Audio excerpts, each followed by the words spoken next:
আসসালামু আলাইকুম ওয়া রাহমাতুল্লাহ।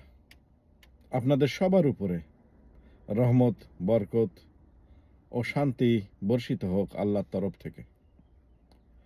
দ্য মেসেঞ্জার অফ আল্লাহ, আল্লাহর নবী প্রফেট মুহাম্মদ সাল্লাল্লাহু আলাইহি ওয়াসাল্লাম বলেছেন, যদি কারো মধ্যে এই তিনটা গুণ বিদ্যমান থাকে তাহলে সে ডেফিনেটলি ঈমান এর স্বাদ পাবে। নাম্বার 1, যে আল্লাহকে ভালোবাসে এবং তার মেসেঞ্জার মুহাম্মদ সাল্লাল্লাহু আলাইহি ওয়াসাল্লামকে ভালোবাসে সব কিছুর ঊর্ধ্বে।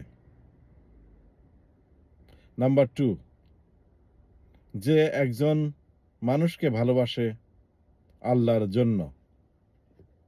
নাম্বার 3, যে খুব ঘৃণা করে সেই ডিসবিলিভ অবিশ্বাসীর দলে আবার ভিড়তে আল্লাহ যখন তার হেদায়েত প্রাপ্ত করেছেন, যেমনটি সে ঘৃণা করে জাহান্নামের